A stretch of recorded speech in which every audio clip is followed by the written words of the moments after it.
If you've traveled during school breaks, you know that means higher costs and higher crowds. So more and more families are opting to take their kids out of school for family vacation. In this video, I'm going to be sharing 5 things that you need to know. Showcase suggestions, where I share travel tips and lists of 5 to help make traveling with kids a little easier. Pulling kids out of school for vacation is a definite controversial topic among parents. Some parents are just not comfortable allowing their kids to miss school, and that is okay. But if you're considering letting your kids play hooky for family travel, here's my advice. First, know the rules in your state and school district. Each state has truancy laws, which vary in strictness and penalties. In several states, parents can be fined for taking their kids out of school for more than a few days at a time. So you're going to want to know exactly what the rules are in your state and your school district. Decide when to take them out.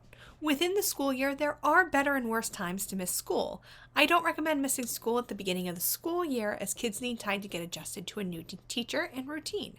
I also don't recommend missing dates near the end of a grading period, or before or during big test periods as well. So you kind of want to look at when report cards are coming out, and do the first week of the next grading cycle is usually a really great time to take kids out, because then you have a lot of time to catch up.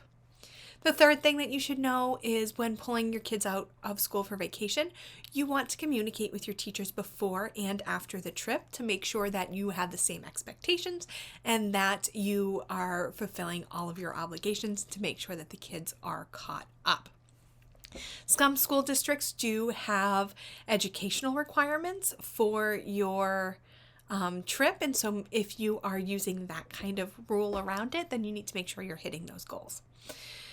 Number 4, don't expect your teachers to prepare work in advance. You communicate in advance, you let them know, but you don't want to add additional work if they don't already have their lessons planned for when you're taking your trip. So just kind of set the expectation that you're totally going to make up the work, you're going to do all of this work.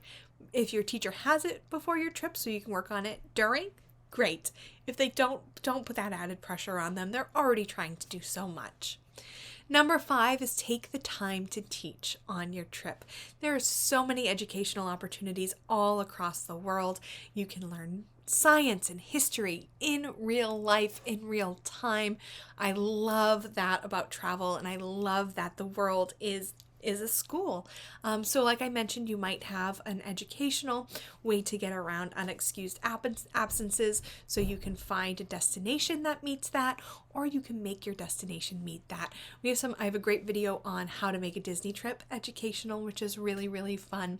But you want to take the time to let your kids get their hands dirty and experience whatever it is that your destination has to learn and help them grow in their learning. So thank you so much for joining me for more Disney and family travel.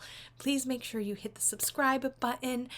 If you are so excited to go on a trip but you're not quite sure where, you can get our free guide. It's below. 18 summers, 18 destinations. It's organized by age, so you can pick the best destination for your kids based on their ages. Thank you so much for joining me, and don't forget to take a break from the busy. Need help planning your next family vacation?